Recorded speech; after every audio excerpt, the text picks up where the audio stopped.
জামাত শিবির আলেম ওলামাদের বিরাট বিজয়। হ্যাঁ, ভারতের দালাল সংস্কৃতি মন্ত্রী নিতাই রায় চৌধুরীর সিদ্ধান্তকে উপেক্ষা করে বিএনপি সরকার লাইনে আসতে বাধ্য হয়েছে, আমাদের দাবি মানতে বাধ্য হয়েছে। এটা একটা সুখবর, আলহামদুলিল্লাহ।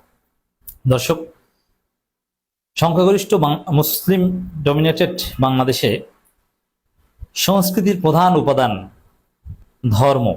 সেই ধর্মের সাথে রিলেটেড সংস্কৃতি মন্ত্রী বানিয়েছে নিতাই রায় চৌধুরী নামের এক হিন্দুকে। এটা কোনো সাম্প্রদায়িক কথা না। হিন্দু মুসলিম আমরা সবাই একসাথে থাকবো এবং সবাই এই বাংলাদেশের নাগরিক। আমি কোনো ভেদাভেদ করতে চাই না, বরং আমার বন্ধু বান্ধব ঘনিষ্ঠজন অনেকেই আছেন হিন্দু।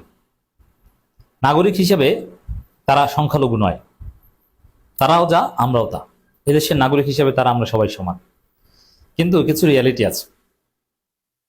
হিন্দুদের মন্দিরের পুরোহিত যেরকম মুসলমান হতে পারে না, এরকম বাংলাদেশের সংস্কৃতি মন্ত্রী হিন্দু হতে পারে না। এটা অতীতে হয়েছে বলে আমার জানা নেই। কিন্তু ভারত কোটায় ভারতের টেস্টেড অ্যান্ড ট্রাস্টেড দালাল নিতাই রায় চৌধুরীকে সংস্কৃতি মন্ত্রী বানিয়েছেন তারেক রহমান। এটা তারেক রহমান বানান নাই, তারেক রহমান বানাতে বাধ্য হয়েছে। যেরকম খলিল রহমানকে পররাষ্ট্রমন্ত্রী তারেক রহমান বানান নাই, বানাতে বাধ্য হয়েছেন। মেজর হাফিজউদ্দিন আহমেদ বীর বিক্রমকে স্পিকার তারেক রহমান বানান নাই, বানাতে বাধ্য হয়েছেন। ব্যারিস্টার কায়সার কামালকে স্পিকার বানানোর কোনো পরিকল্পনা তারেক রহমান ছিলেন না, এটা গায়েবী ওহির ভিত্তিতে এটা করতে বাধ্য হয়েছেন। ঠিক তদ্রুপ নিতাই রায় চৌধুরীকে সংস্কৃতি মন্ত্রী বানাতে বাধ্য হয়েছেন তারেক রহমান। তো দর্শক, এই নিতাই রায় চৌধুরীর সিদ্ধান্ত ছিল যে আবার সেই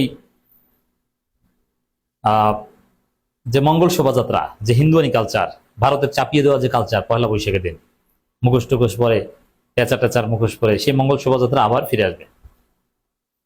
এবং ইউনূস সরকার ভারতের চাপিয়ে দেওয়া সংস্কৃতির বিরোধিতার অংশ হিসেবে মুসলিমদের ধর্মীয় সেন্টিমেন্টের প্রতি শ্রদ্ধা রেখে বাংলাদেশের সংস্কৃতির অরিজিনালিটি এটা রক্ষার অংশ হিসেবে এই কথিত মঙ্গল শোভাযাত্রা বাদ দিয়ে আনন্দ শোভাযাত্রার প্রচলন করেছে। সেই আনন্দ শোভাযাত্রা এই নিতাই রায় চৌধুরী বলেছিলেন যে না, আনন্দ শোভাযাত্রা ওটা বাদ, আমরা আবার মঙ্গল শোভাযাত্রা করব। এই সিদ্ধান্ত নিয়েছিল সংস্কৃতি মন্ত্রী। কিন্তু সাথে সাথে জামাত শিবির অ্যাক্টিভিস্টরা, আমরা অনেক আলেম ওলামা উদ্বেগ জানিয়েছে এবং এর প্রতিবাদ করেছে। আমি বিক্ষোভ করতে পরামর্শ দিয়েছিলাম এবং আমি বলেছিলাম যে এই মঙ্গল শোভাযাত্রা বাংলাদেশে ঠেকাতে হবে। হেফাজত চরমনের উচিত এই শোভাযাত্রা ঠেকিয়ে দেওয়া জামাতের।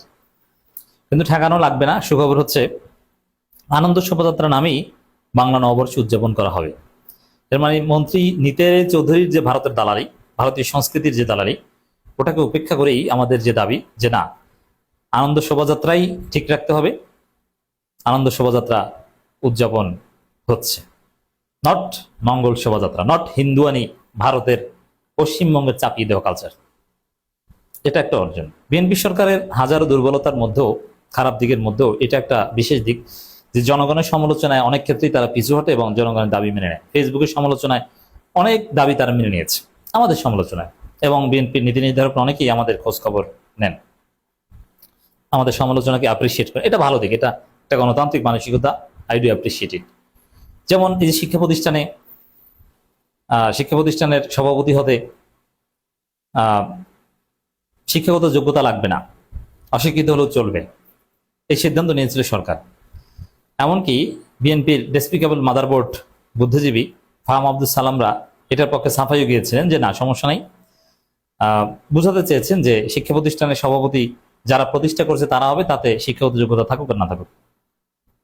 এটা ছিল বিএনপির এমপিদের পুনর্বাসনের একটা ধান্দা। বিএনপির এমপিরা যেহেতু একটা বড় অংশ অশিক্ষিত, শিক্ষাগত যোগ্যতা নাই, সার্টিফিকেট নেই, তার ফলে তাদের সভাপতি হওয়ার পদ উন্মুক্ত করতে এই সিস্টেম করা হয়েছিল। কিন্তু জনগণের ফেসবুকের প্রতিবাদের ফলেই, বিক্ষোভ মিছিল করতে হয়নি, ফেসবুকের প্রতিবাদের ফলেই সরকার এই জায়গা থেকে পিছু হটেছে এবং তারা বলেছে না, শিক্ষাগত যোগ্যতা লাগবে তো লাগবেই, সামনে আরো বেশি রাখবে। এমনকি পুলিশ হত্যার তদন্ত করবে করে, এই ইনডেমনিটি বাতিল করবে করে। কিন্তু জনগণের যে প্রতিবাদ ফেসবুকে শুরু হয়ে গিয়েছিল, তাতে তারা পুলিশ হত্যার তদন্ত বাদ দিয়ে ইনডেমনিটি বহাল রাখার সিদ্ধান্ত নিয়েছে। এরকম আরো অনেক কিছু আছে যেখানে জনগণের সমালোচনা গ্রহণ করেছে বিএনপি সরকার। দর্শক, এরকমই একটা হচ্ছে আনন্দ শোভাযাত্রা নামেই বাংলা নববর্ষ উদযাপন করা হবে। কিন্তু এই দালাল সংস্কৃতি মন্ত্রী আরো বলেছেন, অলরেডি এর বিরুদ্ধেও আলেমরা হুঁশিয়ারি দিতে শুরু করেছে। রেজাউল করিম আবরার বা অনেকে সরকারকে সতর্ক করেছেন যে প্রাথমিক বিদ্যালয়ে সঙ্গীতের শিক্ষক নিয়োগের যে উদ্যোগ, যেটা আলেম ওলামারা এবং ইসলামপন্থী, মানে এদেশে ইসলাম ধ্বংস করার একটা পায়তারা। এই এই সঙ্গীতের শিক্ষক নিয়োগ এটা আবার ফিরিয়ে আনার কথা বলছে এই সংস্কৃতি মন্ত্রী, এবং সংস্কৃতি মন্ত্রণালয় তারা নাকি নিয়োগ দিবে আর বেতন দেবে শিক্ষা মন্ত্রণালয়। উদ্ভট। সেই জায়গায়ও আমি আশা করি যে আলেম ওলামাদের চাপের মুখে বিএনপি সঙ্গীতের শিক্ষক নিয়োগ দেওয়ার সাহস পাবে না। বাংলাদেশে আগুন জ্বলবে। কোনো প্রাইমারি স্কুলে সঙ্গীতের শিক্ষক নিয়োগ দেওয়া যাবে না। কোরআনের শিক্ষক নিয়োগ দিতে হবে। সঙ্গীতের শিক্ষক নিয়োগ দেওয়ার কোনো প্রয়োজন নেই। সঙ্গীত চর্চা হবে, এটা আলাদা শিক্ষক নিয়োগ করার কোনো প্রয়োজন নেই। আলাদা শিক্ষক যদি নিয়োগ করতে হয় 1000 কোটি টাকা খরচ করে, তাহলে আগে কোরআনের শিক্ষক নিয়োগ করতে হবে। This is Bangladesh. তো দর্শক, ঢাকা বিশ্ববিদ্যালয় বাংলা নববর্ষ 1433 উদযাপনে মঙ্গল শোভাযাত্রার পরিবর্তে আনন্দ শোভাযাত্রার নামেই বহাল থাকছে। বিশ্ববিদ্যালয় কর্তৃপক্ষ জানিয়েছে গত বছর নয় এই সিদ্ধান্তে কোনো পরিবর্তন হচ্ছে না, ফলে এবারও আনন্দ শোভাযাত্রার নামেই পয়লা বৈশাখ উদযাপিত হবে। ঢাকা বিশ্ববিদ্যালয় কর্তৃপক্ষের এই সিদ্ধান্ত তারেক রহমানের কাছ থেকে ওহির ভিত্তিতে আসা, এর মানে এটা সরকারেরই সিদ্ধান্ত। এর মানে মন্ত্রীর যে ঘোষণা ওটা উপেক্ষিত হলো।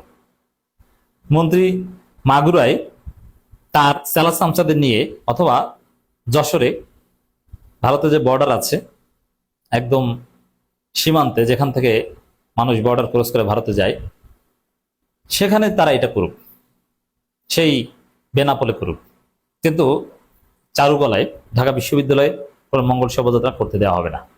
হচ্ছে না। তারেক রহমান বুঝতে পেরেছেন যে ঢাকা বিশ্ববিদ্যালয় শিবির, ঢাকা বিশ্ববিদ্যালয় ডাকসু, এই মঙ্গল শোভাযাত্রা তারা এলাও করবে না। অতএব ভয়ে তারেক রহমান ঢাকা বিশ্ববিদ্যালয় কর্তৃপক্ষকে বলে দিয়েছে যে মন্ত্রী যাই বলুক বাবারা, তোমরা আনন্দ শোভাযাত্রাই করো। এবং ঢাকা বিশ্ববিদ্যালয় ভিসি কিন্তু তারেক রহমান অত্যন্ত ঘনিষ্ঠ লোক। দর্শক, নওয়াব আলী চৌধুরী সিনেট ভবনে অনুষ্ঠিত প্রস্তুতি সভায় তথ্য জানানো হয়। সভায় সভাপতিত্ব করেন উপাচার্য ডক্টর ABM ওবায়দুল ইসলাম, এর মানে বিএনপির একদম গ্রেট লাসপেন্সার। আমি লাসপেন্সার অর্থই বলছি, কারণ বিশ্ববিদ্যালয়ে ভিসি এভাবে কোন একটা দলের লাগার লাগা ধান লাগা স্লোগান দিবেন এবং মির্জা আব্বাসের স্ত্রীর পাশে দাঁড়াতে পারলে গর্বিত হবেন, এটা এটা খুবই দৃষ্টিকটু।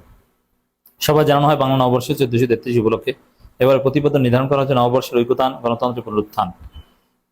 গণতন্ত্রের পুনরুত্থান মানে বিএনপিকে এখানে গ্লোরিফাই করা হচ্ছে। তো বিএনপির যে সংস্কৃতি সেখানে মঙ্গল শোভাযাত্রার স্থান পেল না।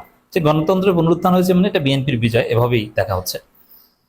কারণ জামাতের ন্যারেটিভ অনুযায়ী যে এখানে নির্বাচন সুষ্ঠু হয়নি, অর্থাৎ পুরোপুরি গণতন্ত্রের পুনরুত্থান কিন্তু জামাত স্বীকার করে না। বিশ্ববিদ্যালয় ক্যাম্পাসে দিনব্যাপী বিভিন্ন কর্মসূচির অংশ হিসেবে সকাল 9টায় চারুকলা অনুষদ থেকে আনন্দ শোভাযাত্রা বের হবে। শোভাযাত্রাটি রাজু ভাস্কর্যে দোল চত্বর বাংলা একাডেমি হয়ে পুনরায় চারুকলা অনুষদে এসে শেষ হবে। তো দর্শক, মঙ্গল শোভাযাত্রা বাংলাদেশ থেকে জয় বাংলা। কোনোদিন মঙ্গল শোভাযাত্রা যদি বাংলাদেশে আয়োজন করার চেষ্টা ভারতের কোনো দালাল সংস্কৃতি মন্ত্রী করে, ঢাকা বিশ্ববিদ্যালয় ওটা প্রতিহত করা হবে বলে আমরা বিশ্বাস করি। চরমনাই করবে, জামাত শিবির করবে, ডাকসু করবে, হেফাজত প্রতিহত করবে।